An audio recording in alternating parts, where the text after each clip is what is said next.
Hello friends, welcome back to our channel. Friends, ముందుగా ఈ సీరియల్లో ఏం జరగబోతుందో తెలుసుకుందామా? ఇక వీడియోలోకి వెళ్ళినట్లయితే ప్రతాప్, ఆది, లలిత ముగ్గురు మాట్లాడుకుంటూ ఉంటారు. ఇంతలోనే లలిత, ఇదేంటండి, ఆ ఆ చక్రి గాన్ని ఏం చేశారో కూడా ఒక్క వీడియో కాల్ కూడా పంపించలేదేంటి అని అంటూ ఉంటే ఇంతలోనే ఆది ఫోన్ రింగ్ అవుతుంది. వెంటనే ఫోన్ లిఫ్ట్ చేసి చూసేసరికి ఇక చక్రిని కిడ్నాప్ చేసి బాగా చితక్కొడుతూ ఉంటారు. ఇక అది చూసిన ప్రతాప్, లలిత, ఆది ముగ్గురు కూడా చాలా సంతోషపడుతూ ఉంటారు. ఇక వెంటనే ప్రతాప్, చూడు లలిత, ఈ చక్రి గాన్ని దొంగగా ముద్ర వేయాలి. ఇక మహాలక్ష్మి మనసులో చక్రి గాన్ని తీసేయాలి. ఈ రోజు నుండి చక్రి అంటేనే మహాలక్ష్మికి అసహ్యం కలిగేలా చేస్తే ఇక జన్మలో ఆ చక్రి గాడితో మహాలక్ష్మి వెళ్ళిపోదు, మనతో పాటు మన ఇంట్లోనే ఉండిపోతుంది అని చెప్పి ఇక ముగ్గురు మాట్లాడుకుంటూ ఉంటారు. ఇంతలోనే అటుగా వెళ్తున్న మహాలక్ష్మి వాళ్ళ మాటలు విని ఒక్కసారి షాక్ అవుతుంది. అదేంటి నాన్న, చక్రి దొంగ కాదని చెప్పాను కదా, మరి చక్రి ఏమైపోయాడో తెలుసుకుంటున్నారా అని అంటూ ఉంటే అప్పుడు ప్రతాప్, సరేనమ్మా, ఇప్పుడే వెళ్ళి మేము చక్రి గురించి కంప్లైంట్ ఇచ్చొస్తాం అని చెప్పి ఇక అక్కడి నుంచి వెళ్ళిపోతారు. మహాలక్ష్మి మాత్రం ఏదో అనుమానం వస్తుంది, కావాలని ఏదో జరుగుతుంది, అదేంటో తెలుసుకోవాలి. ఇప్పుడు చక్రికి ఏదైనా జరిగితే కేశవ కన్నా పెద్దికి నేను ఏమని సమాధానం చెప్పుకోవాలి? ఎలాగైనా చక్రిని కాపాడాలి. ఈ విషయం వెంటనే కేశవ్తో చెప్తాను అని చెప్పి తన ఫోన్ తీసి కేశవ్కి ఫోన్ చేస్తుంది. ఇక మహాలక్ష్మి నుండి ఫోన్ రావడంతో కేశవ, చెప్పొదినా, ఏం జరిగింది అనగానే ఇక మహాలక్ష్మి జరిగిన విషయం మొత్తం కూడా కేశవ్తో చెప్తుంది. ఇక అది విన్న కేశవ్ ఒక్కసారి షాక్ అవుతాడు. ఇక వెంటనే పెద్ది ఫోన్ తీసుకొని, అమ్మ మహాలక్ష్మి, ఏం జరిగిందమ్మా అనగానే ఇక మహాలక్ష్మి మాధవ్కి అన్ని విషయాలు చెప్తుంది. దాంతో మాధవ్, అమ్మ మహాలక్ష్మి, నువ్వేమీ బాధపడకు, చక్రి ఎక్కడ ఉన్నా వెతికి మరి నేను తీసుకొస్తాను, నువ్వు కంగారు పడొద్దమ్మా అనగానే అప్పుడు మహాలక్ష్మి, సరే పెద్ది, ఉంటాను అని చెప్పి ఫోన్ పెట్టేసి ఇక తన మనసులో చక్రి గురించే ఆలోచిస్తూ తనతో గడిపిన క్షణాలని గుర్తుకు చేసుకుంటూ బాధపడుతూ ఉంటుంది. నా కోసం చక్రి ఎన్నో చేశాడు, నాకు ఇష్టం లేని పెళ్ళి తప్పించుకోవడం కోసం మా అన్నయ్య చేత దెబ్బలు కూడా తిన్నాడు. అలాంటి చక్రికి ఏమైపోయిందో ఏంటో నాకేమీ అర్థం కావడం లేదు, భయంగా ఉంది అని చెప్పి మహాలక్ష్మి అనుకుంటూ ఉంటుంది. ఇక ఇంతలోనే మాధవ, కేశవ, కన్నా ముగ్గురు కూడా చక్రి కోసం వెతుకుతూ ఉంటారు. ఇక చక్రి ఎంతకీ కనిపించకపోవడంతో చాలా కంగారు పడుతూ ఉంటారు. ఇక మాధవ్ మాత్రం, ఎలారా, ఎంత వెతికినా చక్రి కనిపించడం లేదు, ఏమైపోయాడో కూడా అర్థం కావడం లేదు, నాకు చాలా భయంగా ఉందిరా, వాడి ప్రాణాలకి ఏమైనా ప్రమాదం ఉందో ఏమో అని భయంగా ఉంది అని చెప్పగానే అప్పుడు కేశవ, లేదన్నయ్య, ఎలాగైనా చక్రి అన్నయ్యని కాపాడాలి, ఆ ప్రతాప్, ఆదిల నిజస్వరూపం వదిన ముందు నిరూపించాలి, వదినే వాళ్ళ అన్నయ్యని నాన్నని అసహించుకునేలా చెయ్యాలి అని చెప్పి కేశవ అనగానే అప్పుడు మాధవ, మరి ఎలారా, చక్రి ఇప్పుడు మనకు కనిపిస్తేనే కదా వాళ్ళ నిజస్వరూపం బయటపడేది, ఇప్పుడు చక్రి కనిపించకపోతే డబ్బు నగలతో సహా పరారైపోయాడని ఆ ప్రతాప్, ఆది మొత్తం న్యూస్ క్రియేట్ చేస్తారు, అప్పుడు చక్రిదే తప్పనుకుంటారు అని చెప్పి మాధవ అంటాడు. అప్పుడు కేశవ, అన్నయ్య, నువ్వేం తొందరపడకు, చక్రి అన్నయ్య ఎక్కడ ఉన్నా కనిపెట్టి మరి తీసుకొస్తాను అని చెప్పి కేశవ, మాధవ, కన్నా మాట్లాడుకుంటూ ఉంటారు. ఇక ఇంతలోనే ఒక కార్ అటుగా వెళ్తూ ఉంటుంది. అందులో ఆది ఉండడం చూసి ఇక కేశవ, అన్నయ్య, ఆ కార్లో ఆదిగాడు ఎవరితో కలిసి వెళ్తున్నాడు, ఆ ఆదిగాడు నిజంగానే అన్నయ్య దగ్గరికే వెళ్తుండొచ్చు, ఒక్కసారి మనం ఆ కార్ని ఫాలో అవుదాం, వెళ్దాం పద అని కేశవ అనగానే అప్పుడు మాధవ, సరేరా వెళ్దాం పద అని చెప్పి ఇక వెంటనే ముగ్గురు కలిసి ఆది కార్ని ఫాలో అవుతూ వెళ్తూ ఉంటారు. ఇంతలోనే ఆది సడన్గా కార్ స్టాప్ చేస్తాడు.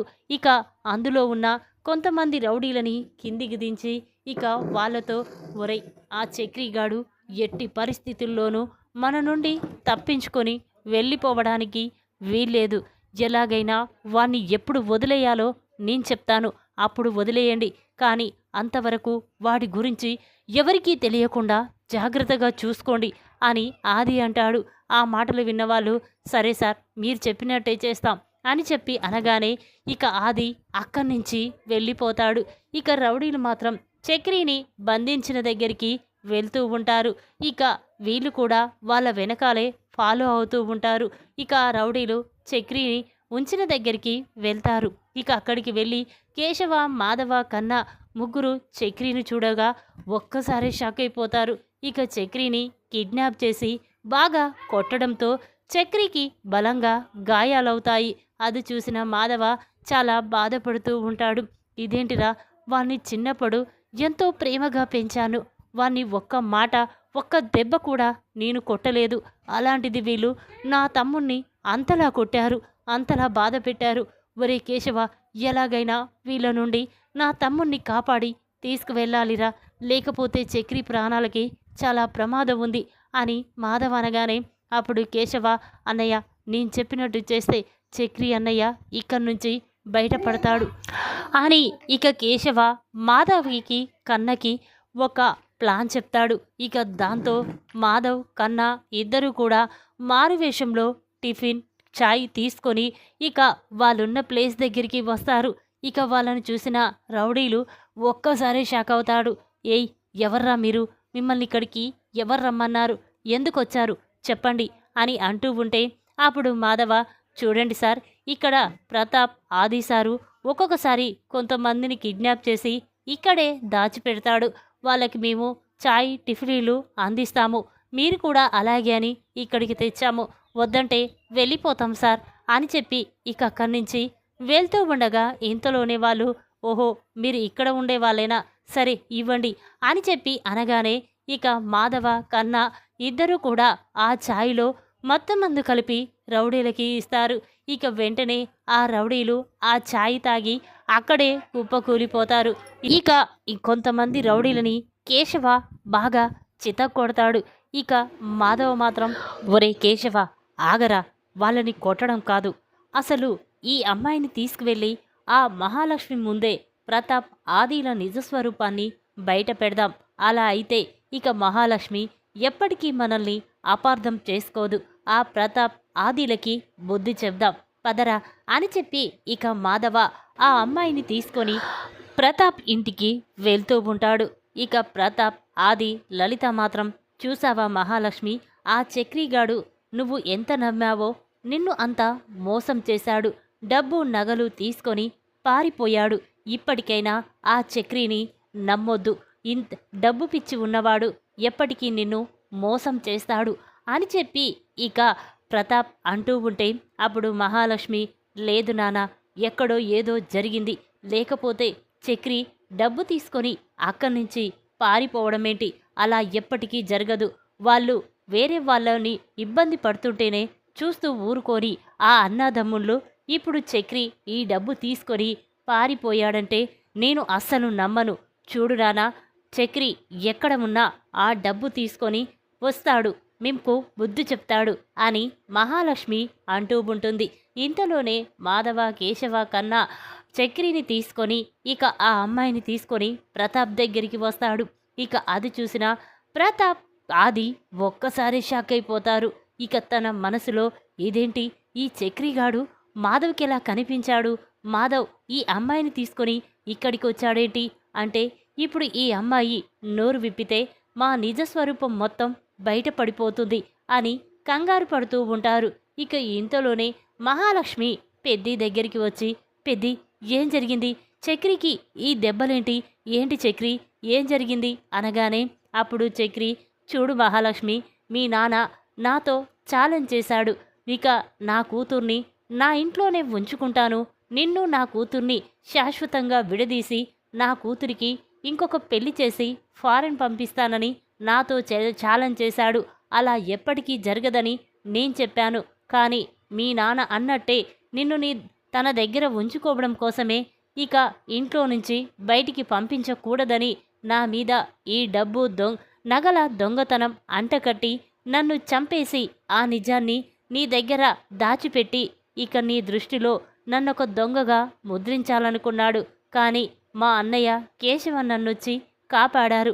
లేకపోతే మీ నాన్న మీ అన్నయ్య ఇద్దరు కూడా నిన్ను నమ్మించేవాళ్ళు అని చెప్పి చక్రి అనగానే ఆ మాటలు విన్న మహాలక్ష్మి, ఏంటి నాన్న చక్రి చెప్పేది నిజమా అనగానే అప్పుడు ప్రతాప్, లేదమ్మా, వీళ్ళ అన్నదమ్ములు కలిసి ఏదో నాటకమాడుతున్నారు.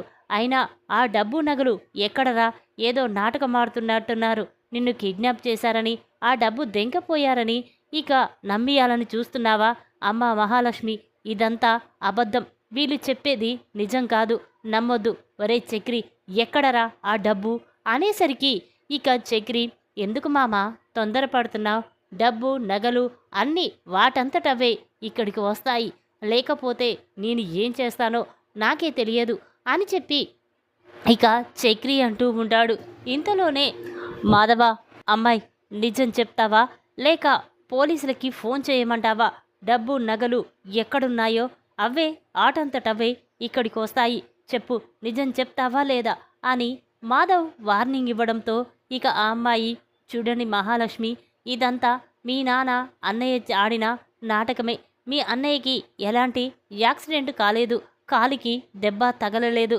కానీ చక్రిని ఈ దొంగతనం కేసులో విరికించి నిన్ను చక్రిని శాశ్వతంగా దూరం చెయ్యడం కోసమే నాతో చేతులు కలిపి ఆ డబ్బు నగలు దొంగతనం చేసి చక్రిని కిడ్నాప్ చేయమని మీ నాన్నగారే చెప్పారు. డబ్బు కోసం ఆశపడి నేను చక్రిని కిడ్నాప్ చేశాను. పాపం బాగా దెబ్బలు తగిలాయి. కానీ ఆ డబ్బు మాత్రం మళ్ళీ మీ అన్నయ్యే తీసుకొచ్చాడు అని చెప్పగానే మహాలక్ష్మి ఒక్కసారి షాక్ అయిపోయి చూస్తూ ఉంటుంది. ఇక వెంటనే చాలా కోపంగా ప్రతాప్ దగ్గరికి వచ్చి ప్రతాప్ కాలర్ పట్టుకుంటుంది. నానా, ఇదేనా నువ్వు మారిపోయినట్టు నా దగ్గర నాటకమాడి నన్ను ఈ ఇంట్లో ఉంచుకోవడం కోసం ఎందుకు నానా చక్రి ప్రాణాలే తీయాలనుకుంటున్నావు? చూడు, చక్రి నన్ను పెళ్లి చేసుకున్నాడు. కానీ మీరు మాత్రం నేను బాధపడుతున్నానని, నా మీద ప్రేమ ఉన్నట్టు నాటకమాడారు. ఎలాగైనా చక్రి నన్ను విడదీసి ఆ పిల్లకోడికిచ్చి మళ్ళీ పెళ్లి చేయాలని ఇలా నాటకమాడావా? అది నిజం తెలుసుకోక నిజంగానే మా నాన్నకి, అన్నయ్యకి, అమ్మకి నా మీద ప్రేమ ఉంది, అందుకే నన్ను మళ్ళీ తిరిగి ఈ ఇంటికి తీసుకొచ్చారని ఎంతో సంతోషపడ్డాను. కానీ మీరు మాత్రం ఇలా నమ్మించి మోసం చేస్తారని అస్సలు ఊహించలేదు నాన్న. చి, ఇప్పుడు మీ మొహం చూడాలంటేనే అసహ్యంగా ఉంది అని మహాలక్ష్మి అంటూ ఉంటుంది. అప్పుడు లలిత మాత్రం, ఏంటే ఏం మాట్లాడుతున్నావు? నీ కన్న తల్లిదండ్రుల గురించి అలాగేనా మాట్లాడేది? నీ మీద ఎంతో ప్రేమ లేకపోతే మీ నాన్న ఆ ఇంటికి రావడమేంటి, నిన్నిక్కడికి తీసుకురావడమేంటి? ఇదంతా నువ్వు సంతోషంగా ఉండడం కోసమే కదనే మీ చేసేది అని లలిత అనగానే ఇక మహాలక్ష్మి, ఆపమ్మ ఆపు. అయినా ఏ తల్లైనా తన కూతురి జీవితం సంతోషంగా ఉండాలని కోరుకుంటుంది. నువ్వు మాత్రం చక్రిని చంపేసి నన్ను ఈ ఇంట్లోనే ఉండడం కోసం ఇలా మీరు నాటకం ఆడతారని అస్సలు ఊహించలేదు. మీరు నాటకం, మీ ప్లాను నాటకం. అంతేకాదు నా మీద ఉన్న ప్రేమ కూడా నాటకమే. చి, మిమ్మల్ని చూస్తుంటేనే నాకు అసహ్యంగా ఉంది. మీకంటే వదినే నయమమ్మా. నా మనసు నా గురించి అర్థం చేసుకుంటుంది. చక్రిని కూడా అర్థం చేసుకుంది. చక్రి అలాంటి వాడు కాదని నమ్మింది. కానీ మీరు మాత్రం కావాలని ఇలా ఎన్నుపోటు పొడుస్తారని అస్సలు అనుకోలేదు అని చెప్పి ఇక మహాలక్ష్మి ఆది ప్రతాప్కి వార్నింగ్ ఇస్తుంది. ఇక దాంతో మహాలక్ష్మి, పదపెద్ది, వీళ్ళతో ఉండడం కంటే మనం ఇక్కడి నుంచి వెళ్ళిపోవడమే మంచిది, పద అని చెప్పి ఇక మహాలక్ష్మి మాధవ, చక్రి, కేశవ, కన్నాని తీసుకొని అక్కడి నుంచి వెళ్తూ ఉంటుంది. ఇక అది చూసిన ప్రతాప్, అమ్మ మహాలక్ష్మి, వాళ్ళతో ఉంటే నీ జీవితం నాశనం అయిపోతుంది. నేను చెప్పినట్టు వింటే నీ జీవితం చాలా సంతోషంగా ఉంటుంది, వెళ్ళొద్దు అని ప్రతాప్ అనగానే అప్పుడు మహాలక్ష్మి, చూడు నాన్న, నాకు వాళ్ళతో ఉంటే చాలా సంతోషంగా ఉంది. నేను ఆ ఇంట్లో ఒక మహారాణిలాగా ఉంటున్నాను. నా మాట వేదంలా ఆ ఇంట్లో ఉంటుంది. కానీ మీలాగా నమ్మక ద్రోహం చేసేవాళ్ళు ఆ ఇంట్లో ఎవరూ లేరు, నన్ను అర్థం చేసుకునే వాళ్ళే తప్ప అని చెప్పి ఇక మహాలక్ష్మి అక్కడి నుంచి వెళ్ళిపోతూ ఉంటుంది. అది చూసిన లలిత, ఇదేంటండి, ఆ చక్రి గాన్ని ఏదో ఒకటి చేసి మహాలక్ష్మి ఇక్కడ ఉండిపోయేలా చెయ్యమని చెప్పాను, కానీ మన ప్లాన్ మొత్తం రివర్స్ అయ్యిందేంటి అని లలిత అంటూ ఉంటే ఇంతలోనే హారిక అక్కడికి వచ్చి, ఏంటత్తయ్య, మీరు కూడా ఒక ఆడ మనిషి అయ్యుండి ఇలా చేయడం తప్పు కాదా? చూడు, చక్రి చాలా మంచివాడు, కానీ ఇప్పుడు మీరు చేసిన పనికి చక్రి, మాధవ, కేశవ ముగ్గురు కూడా మీ మీద కేసు పెట్టి జైలుకు పంపించాలి. కానీ అలా చెయ్యలేదు అంటే వాళ్ళ మంచితనం అది గుర్తు పెట్టుకోండి అని హారిక అంటుంది. అప్పుడు ఆది, ఏంటే ఏమో లెస మాట్లాడుతున్నావు? చూడు, వాళ్ళ గురించి నీకేదో పెద్ద తెలిసినట్టు మాట్లాడుతున్నావు. నా చెల్లెల జీవితం నాశనమైపోతుంటే చూస్తూ ఊరుకోవాలనుకుంటున్నావా అనగానే అప్పుడు హారిక, చూడండి, బలవంతంగా తీసుకురావద్దు, లేని ప్రేమ కురిపించకూడదు, నటించకూడదు. మీ ప్రేమ నిజమైతే మీరు మహాలక్ష్మిని మంచిగా చూసుకుంటే, మహాలక్ష్మి మనసు అర్థం చేసుకుంటే ఎందుకు ఇంట్లో నుంచి వెళ్ళిపోతుంది? చూడు, నిన్న కాక మొన్న వెళ్ళిన ఆ ఇంట్లో వాళ్ళ గురించి మహాలక్ష్మి ఎంతగా అర్థం చేసుకుందో ఒక్కసారి మీరే ఆలోచించండి. మీరు ఎంత నీచానికి దిగజారిపోయారో మీకే అర్థమవుతుంది అని చెప్పి హారిక ఇక ఆదికి, ప్రతాప్కి, లలితకి వార్నింగ్ ఇచ్చి అక్కడి నుంచి వెళ్ళిపోతుంది. ఇక మహాలక్ష్మి ఒంటరిగా తన గదిలో కూర్చొని చాలా బాధపడుతూ కన్నీళ్లు పెట్టుకుంటూ ఉంటుంది. ఇదంతా నా వల్లే చక్రికి ఇలా దెబ్బలు తగిలాయి అని అనుకుంటూ ఉండగా ఇంతలోనే మాధవ, కేశవ మహాలక్ష్మి దగ్గరికి వెళ్తారు. మహాలక్ష్మి బాధపడటం చూసి మాధవ మాత్రం, ఏంటమ్మా, ఎందుకు బాధపడుతున్నావు అనగానే అప్పుడు మహాలక్ష్మి, బాధపడకుండా ఎలా ఉండమంటావు పెద్ది? నా గురించే ఈరోజు చక్రికి ఇన్ని దెబ్బలు తగిలాయి. ఇదంతా నా వల్లే. నేను ఈ ఇంటికి రాకపోయుంటే బాగుండేది అని మహాలక్ష్మి అనగానే అప్పుడు మాధవ, చూడమ్మా, నువ్వు రావడం వల్లే ఈ ఇంటికి ఒక మహాలక్ష్మి వచ్చిందని సంతోషపడుతున్నాము. కానీ నీ వల్ల ఇప్పుడు ఎవ్వరికీ ఏమీ జరగలేదు. నువ్వు బాధపడొద్దు. నువ్వు బాధపడుతుంటే మేమందరం చూసి భరించలేకపోతున్నాము అనగానే అప్పుడు కన్నా, వదినమ్మ, నువ్వేడుస్తుంటే మా అమ్మ ఏడ్చినట్టే అనిపిస్తుంది. మా అమ్మ బాధపడితే ఎలా ఉంటుందో నాకు కూడా అలాగా అనిపిస్తుంది. ప్లీజ్ వదినమ్మ, నువ్వు ఏడవద్దు అని కన్నా అంటూ ఉంటే అప్పుడు మహాలక్ష్మి, ఒరే, ఈ ప్రేమని మర్చిపోలేకపోతున్నాన్రా. ఈ ప్రేమ కోసమే నేను మళ్ళీ తిరిగి వచ్చాను. ఆ ఇంట్లో వాళ్ళని, ఆ ఇంట్లో మనుషుల్ని చూసినా నాకు చాలా అసహ్యంగా ఉందిరా అని చెప్పి మహాలక్ష్మి కన్నాని అక్ చేసుకొని చాలా సంతోషపడుతూ ఉంటుంది.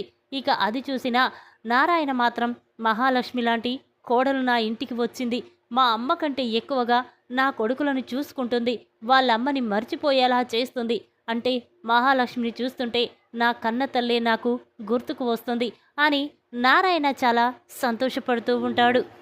ఇక మాధవ మాత్రం, అమ్మ మహాలక్ష్మి, అవన్నీ మర్చిపోయి మళ్ళీ ఈ ఇంట్లో మహాలక్ష్మిలాగే నువ్వు తిరిగమ్మా, అలా అయితే మేము కూడా సంతోషంగా ఉంటాం అనగానే అప్పుడు మహాలక్ష్మి, సరే పెద్ది, నువ్వు చెప్పినట్టే చేస్తాను.